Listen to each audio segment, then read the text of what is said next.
प्रिय विद्यार्थियों, आज से हम अरिहंत नवोदय बुक क्लास 6 का सॉल्यूशन करने जा रहे हैं, जिसमें हम सबसे पहले उसके कुछ बेसिक्स पढ़ेंगे। बेसिक के बाद फिर उसके क्वेश्चन आंसर लगाएंगे हम। तो चलो पहले स्टार्ट करते हैं अपन। संख्या एवं संख्या पद्धति, ये चैप्टर उसका फर्स्ट है। इस पर अपन संख्याओं के बारे में सीखेंगे पहले, फिर उसके कुछ क्वेश्चन करेंगे। तो सबसे पहले अपन देखें संख्या को। अपन संख्या से स्टार्ट करते हैं, है ना। संख्या जैसे नंबर, सबसे पहले लें अपन नंबर। नंबर में क्या रहते हैं, पता करना है कि नंबर कहाँ से स्टार्ट होते हैं। जैसे नंबर 0 से स्टार्ट होते हैं वैसे, है ना। तो अपन इस पर कुछ नंबर सॉल्व करते हैं।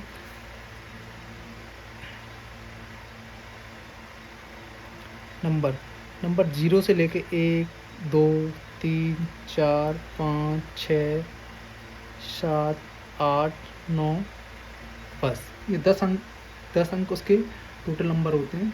अब इन्हीं नंबरों से अपन अगर स्टार्ट करें तो इस पर कुछ जैसे स्टार्ट करें संख्या। अब इससे अपन कई संख्या बना सकते हैं, 1 से लेके लाखों करोड़ तक, वो तो इनफाइनाइट तक अपन जितनी भी चाहें उतनी संख्या बना सकते हैं, ठीक है ना। तो सबसे पहले अपन नंबर स्टार्ट करते हैं। जैसे सबसे पहली होती है प्राकृतिक संख्या। प्राकृतिक स्टार्ट होती है 1 से लेके 2, 3, 4, 5, 6, ऐसे अगर तुम जाओ तो इनफाइनाइट तक जी होती है, जी कभी ख़त्म नहीं होती। ज़िंदगी भर भी अगर तुम लिखते रहोगे ना तब भी ख़त्म नहीं होती। सबसे पहले प्राकृतिक संख्या, तो इसकी कहानी ख़त्म होती है। इसके बाद अपन लेते हैं प्राकृतिक संख्याओं के बाद लेते हैं अपन पूर्ण संख्याएं। पूर्ण संख्याएं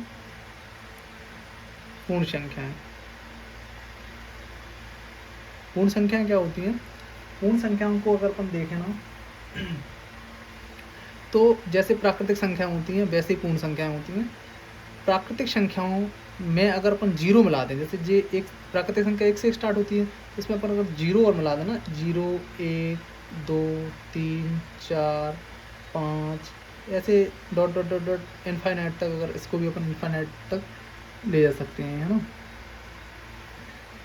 तो अब हम बात कर लें कि प्राकृतिक संख्याओं का यूज़ कहाँ होता है और पूर्ण संख्याओं का यूज़ कहाँ होता है। प्राकृतिक संख्याओं का यूज़ जैसे अपन किसी भी काउंटिंग करते हैं ना, जैसे पैसे गिनते, है ना, तो उसकी वो प्राकृतिक संख्याओं में होती है, उसकी काउंटिंग प्राकृतिक संख्याओं में। और जैसे अपन पूर्णांक संख्याओं का यूज़ कहाँ पे होता है। अब पूर्णांक संख्याओं को देखें तो पूर्णांक संख्या जैसे कि अपन, जैसे तुमने देखा हो कि जैसे अपन लंबाई नापते, कहीं लंबाई नापते तो उसमें 0 से स्टार्ट होता है, 0, फिर 1, फिर 2, फिर 3, ऐसे होता है। अब ऐसा नहीं होता कि अपन सीधा डायरेक्ट उसको 1 से स्टार्ट कर दें, स्टार्ट करना पड़ता है उसको 0 से, है ना। तो ये पूर्ण संख्याओं का यूजेस पता चल गया अपने कहाँ उपयोग करते हैं इनका। इसके बाद अपन लेते हैं पूर्ण संख्याओं के बाद लेते हैं अपन पूर्णांक संख्याएं। अब पूर्णांक संख्याएं क्या होती? पूर्णांक संख्याएं जैसे आप लोगों ने देखा हो, पूर्णांक संख्याओं का यूज बस प्राकृतिक संख्या, पूर्ण संख्या और पूर्णांक संख्या। पूर्णांक संख्याएं अगर अपन 0 से इस साइड भी जा सकती और ये स्तर माइनस में जा सकती। तो तुम अगर इस साइड जाना चाह रहे हैं तो 1, 2, 3, 4, 5 इधर भी तुम इनफाइनाइट तक जा सकते।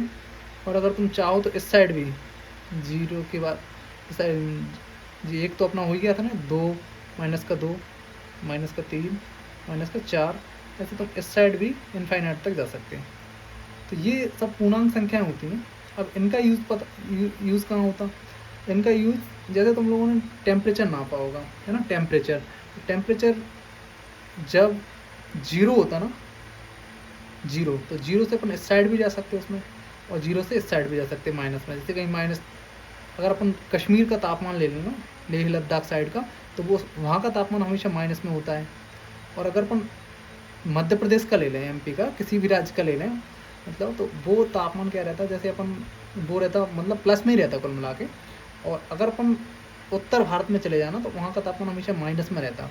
जैसे लेह लद्दाख साइड का जो टेम्परेचर होता है लगभग वो माइनस में ही रहता है ना, ग्लेशियर वगैरह जो रहते हैं ना, तो उधर माइनस में ही रहता है। और अगर अपन इस साइड जैसे जो नॉर्मल राज्य रहते हैं ना, दक्षिण भारत के राज्य, तो वहाँ तो हमेशा प्लस में ही रहता है, वहाँ कभी माइनस में जाता ही नहीं है।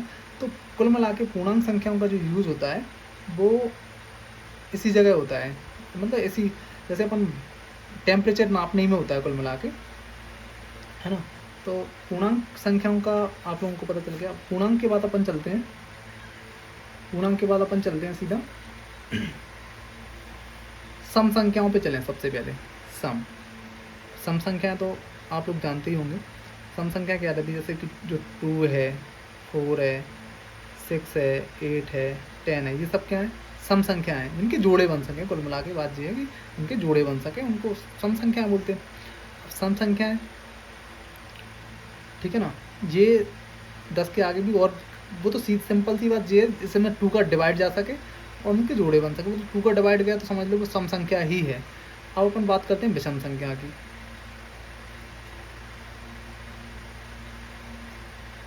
विषम संख्या, विषम संख्या क्या होती है, जैसे 1 है, 3 है, 5 है ना, 7 है, 9 है, डॉट डॉट डॉट आगे भी अपन जा सकते हैं। तो ये सब क्या है, विषम संख्या है। विषम संख्या है जो उसमें भी हमें देखने को मिलेगी नंबर। अब विषम संख्याओं की वैसे और आगे, और विषम संख्या इतनी ही होती मतलब, और उसके आगे अपन चलें तो अब आप बात करते हैं अपन भाज्य संख्याओं की। भाज्य संख्या क्या होती, भाज्य संख्याओं का मतलब ये है जिन संख्याओं में अपन भाग दे सके, ठीक है ना, वो स्वयं के अलावा किसी दूसरे नंबर से कट जाए, उन्हें भाज्य संख्या कहते हैं। जैसे ऐसी संख्याएं जो एक एवं स्वयं के अतिरिक्त अन्य किसी भी संख्या से विभाजित हो जाएं, वो भाज्य संख्या कहलाती है। जैसे अपन ना तो 1 है, ना 2 है और ना 3 है, इसके अलावा 4 ये भी भाज्य संख्या है, 6 ये भी भाज्य संख्या है, 8 ये भी भाज्य संख्या है, 9 ये भी भाज्य है, 10 ये भी भाज्य संख्या है ना। तो कुल मिला के जिसमें स्वयं के अलावा किसी दूसरी संख्या का भाग चला जाए उसे भाज्य संख्या कहते हैं, उसे भाज्य संख्या कहते हैं, है ना। अब अपन बात करते हैं अभाज्य संख्या की। अभाज्य संख्या, अभाज्य संख्या क्या होती है, जैसे जो ऐसी संख्या जो स्वयं के अलावा किसी से भी विभाजित ना हो, ऐसी संख्या को अभाज्य संख्या कहते हैं अपन। जैसे 2 ये स्वयं से ही विभाजित है और किसी से नहीं है, 3, 5, 7, फिर है सीधी 11, 13, ऐसे ये देखते जाएंगे अपन आगे, लेकिन अभी एग्जाम्पल को नहीं ले रहे ना। ये सब कैसी हैं, अभाज्य संख्या है जी, अभाज्य संख्या है ना, अभाज्य संख्या है। इसके बाद अपन बात करते हैं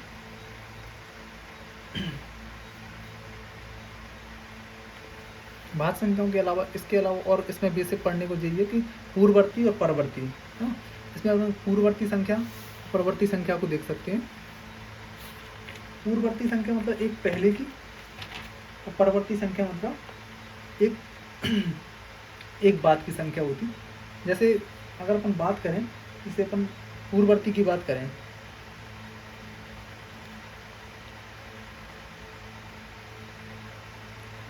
पूर्ववर्ती संख्या, पूर्ववर्ती संख्या का मतलब ये, जैसे अगर अपन देखें ना कि 8 की पूर्ववर्ती संख्या क्या होगी, 8 की पूर्ववर्ती संख्या क्या होगी, है ना, होगी। अब इसकी 8 की पूर्ववर्ती संख्या जैसे 8 में से अगर अपन 1 माइनस कर देंगे तो 7 बचेगी, है 7, ये 8 की पूर्ववर्ती संख्या हो गई, ये पूर्ववर्ती संख्या होगी किसकी, 8 की। अब परवर्ती की अगर अपन बात करें, परवर्ती की अगर अपन बात करें, परवर्ती संख्या की अगर अपन देखें, परवर्ती जैसे अपन 8 की परवर्ती संख्या क्या होगी, 8 की परवर्ती या उत्तरवर्ती, एक ही बात है ना। उत्तरवर्ती संख्या क्या होगी? 8 की पूर्व, 8 में अपन, सॉरी, उत्तरवर्ती संख्या क्या होगी? 8 में अपन 1 प्लस कर देंगे तो ये उत्तरवर्ती संख्या हो गई संख्या, ठीक है ना। उत्तरवर्ती संख्या हो गई। अब इसके बाद अपन सम संख्या पढ़ ली, विषम पढ़ ली, उत्तरवर्ती, पूर्ववर्ती, ये सब पढ़ ली। अपन अब बात करते हैं, जैसे सम संख्याओं के एक फल से संबंधित कुछ सूत्र वगैरह होते हैं, उस सूत्र को ना पढ़कर अपन सीधा उस पर चलते हैं, संदिग्ध उदाहरणों पे। संदिग्ध उदाहरण